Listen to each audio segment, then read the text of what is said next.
Most of the industry is trapped in a cycle of suck. This is why most property managers suck in most markets. Maybe even you that's listening. We are Jason and Sarah Hull, the owners of DoorGrow, the world's leading and most comprehensive coaching and consulting firm for long-term residential property management entrepreneurs. Today, we're going to be chatting a little bit about the leads myth that a lot of people believe. So a lot of people believe they just need more leads. And the danger in that is if you really just think you need more leads, you're going to go out to the marketplace and talk to marketers and they're going to go, cool, I'll give you leads. And they will sell you leads, basically. So why do we call it the leads myth? Well, the myth is this lie that we believe that you just need more leads. And that the assumption in that is that all leads are the same, and they're not.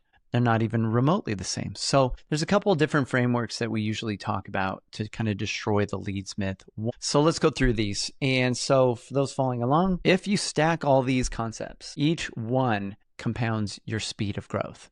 They all are there. And so these are frameworks that I love to share with clients to help them understand so that they don't make the mistake of doing the wrong stuff. The more clarity you have, the less wrong stuff you're going to be doing, the less you're going to be experimenting, the less you're going to be wasting time. And if you really want to collapse time, the easiest hack is reach out to us and we can help you with all of this. We've been doing this for over a decade and a half. We have had hundreds of guinea pigs to figure this all out. And we have over 100 case studies and testimonials, more than anyone else in the industry. Let's talk about the 4 Ds to revenue. So these are 4 numbers when multiplied equal the gross revenue in your business.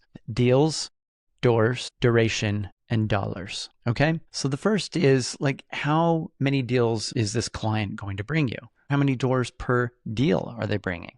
And then the third D is duration. How long are they going to stick around or be involved in property management? Are they an accidental investor that's going to stick around for maybe a year, or are they in the buy and hold game and they'll be around for 10?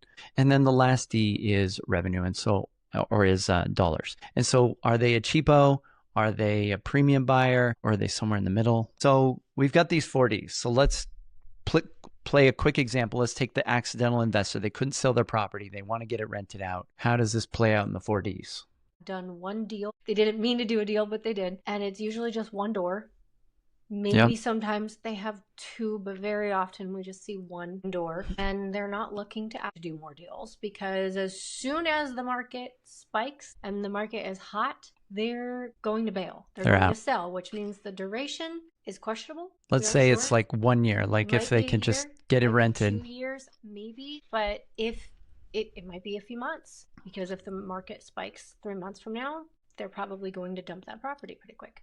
And then the dollars, they're not your premium buyers. They're not looking to do a lot of improvements. They're not looking to spend a lot of money. They're the people who, they have this property. They aren't quite sure what to do with it. They figure, let's just see if I could get it rented. They want it well taken care of, but they're not generally looking to spend a lot of money or invest a lot of money in either the property or maintenance or repairs or improvements or a property manager. So they're just trying to do what they need to do. So 1, 1, 1, right? Like one deal, one door, 1 year duration, for example, if this is worst case scenario and you sign a 1 year agreement with them and they're a cheapo, right? Now let's take a really great scenario. I will say my second largest client, when I took him on, he had 42. By the time I sold the business, he had 60 something. So he was always doing multiple deals. Yeah. The doors that he had came out of multiple deals. So since he did multiple deals, he also had multiple doors. He was consistently looking to grow. He didn't want to just stop, at a certain point. He was always looking. He also was a buy and hold investor, and he was not a cheapo. He wasn't trying to cut corners. He wasn't trying to cut costs. So let's just say, like, on each of these Ds, we use 10s instead of 1s, right? Like, let's say they do 10 deals over the life of being with you. They've got 10 doors. Maybe sometimes it's 10 doors per deal if they're doing small multis or something like this, right? And then you've got a 10-year buy and hold duration. In this hypothetical example that I just threw out, it would be 10 times 10 times 10. This would be over 1,000 times greater lifetime value than that accidental investor in our previous hypothetical. Does that make sense? So are these even remotely equal? No, not even remotely equal. Should you then spend the same amount of time trying to cultivate both of those type of leads? Probably not. Would you spend the same amount of time following up or giving them attention? Probably not. And the great investor clients probably are easier to deal with, less emotional, have a much higher margin, and operational cost is lower, right? We're just talking about the revenue piece, but when we look at the cost side of things as well, everybody knows having a really bad owner that's really needy and difficult and emotional about the property can be a big headache and a big challenge, and you may be losing money on some of those doors. One quick thing I want to add to that is, where do you think these owners hang out?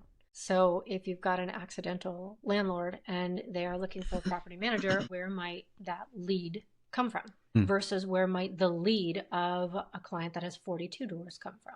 There's a lot higher probability that an online lead is going to be an accidental landlord. So cycle of suck. Real simple. If you take on any client, it leads to you having some bad clients. That leads to having bad properties, which leads to having bad residents or tenants, which leads to having a bad reputation or reviews, which leads to you attracting more bad clients. So this is a framework that if you understand, you can reverse it and focus on a cycle of success where you're picky about the owners you take on, you're picky about the properties you take on, you're picky about the tenants, which everybody tries to do anyway, but those first two steps are supremely important.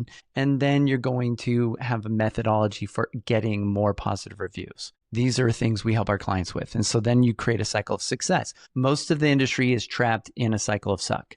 This is why most property managers suck in most markets. Maybe even you that's listening. We want you to get out of the cycle of suck. All right, let's talk about the pipeline leaks. If I were drawing, I would draw a spigot, and then I would draw a hose, and then I would draw a little plant or tree that you're trying to grow at the end of the yard that this hose is trying to get water to. Most of you listening think, I just need more leads, trying to turn on that faucet even more. I just need more water flowing through the hose. That would make sense. That would be true unless there's a problem with the hose, right?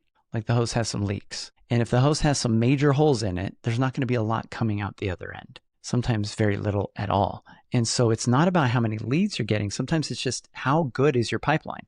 How tight is your product? And so we need to make sure that we get those leaks shored up. One of the earliest ones that affects you is just awareness. It's going to be your perception and reputation online. It's going to be your website. It's going to be your branding, so they can tell that you are in this industry and that it's clear that that's your focus and it's not real estate or something else. And what else? Your culture and purpose. This is the actual product that you sell. Pricing, which everybody's trying to price the same way, 10% or worse, pure percentage, or they're doing flat fee. We have a different innovative pricing model. If you're curious about that, set up a call with our team. We can tell you about it. And that allows you to close more deals more easily at a higher price point. And the last is the pitch, right? Selling. And so if you can dial in each of these leaks, what we've noticed over the years is we can double a company's close rate without changing the amount of leads or lead sources that they're getting currently. And that's significant. Maybe you don't need more leads. Maybe you just need less leakage in your pipeline. Warm versus cold leads. Do you want to explain the difference? So cold lead is someone who really has almost zero, very little familiarity with who you are. Yeah. And your company and your brand and what you do. They don't know you, trust you, or like you. That's a cold lead. And a warm lead? Warm lead would be something like a referral or some sort of recommendation. Hey, Sarah is the best. I work with her and you should too. Now they're coming in already feeling like, hey, somebody that I know, that I trust, recommended this person. So therefore, I should also trust this person. So those obviously have a much different close rate. And there are things that you can do to increase your close rate or to warm up deals, of course. But if you're spending all of your time trying to close a bunch of cold leads, they don't know you at all. And oftentimes that same lead is being sold to multiple different companies. The close rate on warm leads will be really high, like 90% or higher. Cold leads, like the opposite, 10% or worse. And so I would rather a client get 5 warm leads and maybe close 4 of them, then 10 cold leads and maybe get 1. Cold leads take a massive amount of time because you have to nurture them and warm them up and build the trust and create the relationship. So We have strategies and methods that we focus on with clients to increase the warm leads while avoiding and doing cold lead advertising and avoiding worrying about cold leads. Once you start getting some growth engines installed for your business that give you warm leads, you're not going to want the cold leads. They feel like garbage in comparison, and you're not going to have time for them. And you're not going to want to waste time on those because those are often the worst owners. Many of you tell me that maintenance is probably the least enjoyable part of being a property manager and definitely the most time consuming. But what if you could cut that workload by up to 85%? That's exactly what Venderoo has achieved. They've leveraged cutting edge AI technology to handle nearly all your maintenance tasks, from initiating work orders and troubleshooting to coordinating with vendors and reporting. This AI doesn't just automate, it becomes your ideal employee, learning your preferences and executing tasks flawlessly, never needing a day off and never quitting. This frees you up to focus on the critical tasks that really move the needle for your business, whether that's refining operations, expanding your portfolio, or even just taking a well-deserved break. Over half of the room last year at DoorGrow Live, our conference, signed up with Venderoo right there. And then a year later, they're not just satisfied, they're raving about how Venderoo has transformed their business. Don't let maintenance drag you down. Step up your property management game with Venderoo. Visit venderoo.ai/DoorGrow today and make this the last maintenance hire you'll ever need. All right. I thought it was a good time because it was a good time. About wasting time, and I don't like to waste time, and maintenance coordination can be a huge waste of time. Yes. All right. Let's talk about David versus Goliath. So this is dumb David versus smart David, right? The story of David and Goliath, if you're not familiar with the Bible, David goes to fight Goliath. These two warring nations send out their best person, and David decides he is not going to wear the armor, the sword, the shield, all the heavy stuff. He's just bringing out his slingshot. He's got his sling, he's got some rock, and he goes out to fight Goliath. And he's like, I don't need all that stuff.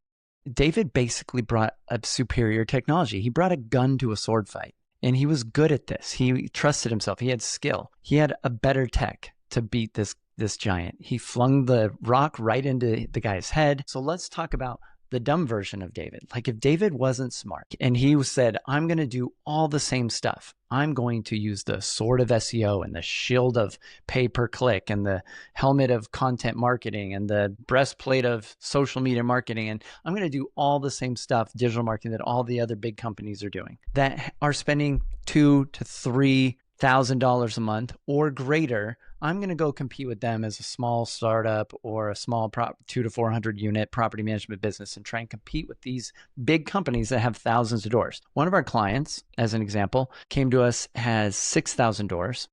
They were spending $30,000 a month doing these strategies to try to grow, and it wasn't even working for them. So why would you go and do what the big guys are doing and lose the battle with them, and it's not even working for them? Right? Don't go do what the big guys are doing. Find a better way to compete, especially if you're smaller than them. You don't want to try to outspend them because that's not going to be possible. This is not me making stuff up. You can go on trends.google.com. You can go look up property management, date it, the time period, to the current time, back to 2004, to the present. And you can filter by the US if you want to. What you'll see is that property management search volume, the amount of people searching for property management on Google, has not increased since they started tracking data back in 2004. What has increased? The Goliaths, right? The companies spending a lot of money on digital marketing, trying to do all this stuff. And so it's created a lot more competition. So this is where we get into another framework that we share, which is the blue ocean versus the red ocean. There's this small little area of the ocean that's red, bloody water where all the sharks are fighting over the worst fish, which are these terrible property management business owners that are at the end of the sales cycle, basically the crappy scraps that fell off the word of mouth table that the warm lead stuff has captured. They're what's left over. And so there's these ugly, gross fish, and the sharks are all fighting over the worst stuff. And there's this huge ocean full of fish. In the US, 60% are self-managing. There's tons of business out there. And so the myth of SEO is basically this, that in order to win the game, you need to have the top spot on Google. Not true. You don't even have to show up on Google in order to go out and be able to create business, because there aren't really people searching for property management. It's very small. So you don't need to be found on Google. You need to go find owners, because the best clients are offline and they're not looking for you, and they don't like doing property management and they need you, but they're not looking for property management actively right now. So let's talk about the future of AI. What are we noticing? It's changing everything. AI is going to change everything. And if you haven't noticed it yet, just hold on, because you will. It's going to flip everything you know upside down, including SEO. Yeah. Including SEO. So everyone that is like, no, I don't care, I'm still going to do SEO, that's the only way to go. What we're seeing is search volume on Google is going down. There's less people using Google. More people are now going to LLMs like ChatGPT, Claude, Perplexity, Google's Gemini. So people are using tools now, sometimes within software, and they're using these tools to ask questions, to figure things out, figure out who they should use or who they should choose or what they need. And so is it still relevant to have good reviews? Yes. Is it still relevant to maybe have some SEO stuff going? Probably. But it's certainly on the down slope, and it's certainly decreasing. The game is changing. Even if you search on Google now, the AI at the top will respond to your search request anyway. And a lot of people are just reading that and not really looking at the results below. And so this is the new future. It's changing very quickly. Don't think your whole goal needs to be LLM SEO, or you need to start getting these chat tools to tell people. Why? Because most people are not looking for a property manager. They're not looking. They are not trying to find you. It's really rare that somebody has a property manager that they're looking actively for a new one, unless they've really done a bad job or stolen money or done something really obvious. The people that need your services are not looking for you. You need to be looking for them. And so this is where you can skip all of the cold lead marketing. You don't need to spend money on SEO or AI SEO or Google ads or pay-per-click or any of these marketing agencies. You don't need to spend any money, and you can actually grow faster if you use our strategies, and it costs you nothing to do the strategies that we give you. It costs time and action, but it actually takes less time because warm leads and focusing on more effective strategies give you a much greater result in less time. So less time, less money, more results. So if you felt stuck or stagnant, you want to take it to the next level, reach out to us at DoorGrow.com. Also, join our free Facebook community just for property management business owners at DoorGrowClub.com. And if you would like to get the best ideas in property management, join our newsletter at where? DoorGrow.com/subscribe. And if you found this even a little bit helpful, don't forget to subscribe and leave us a review. And until next time, remember the slowest path to growth is to do it alone. So let's grow together. Bye, everyone.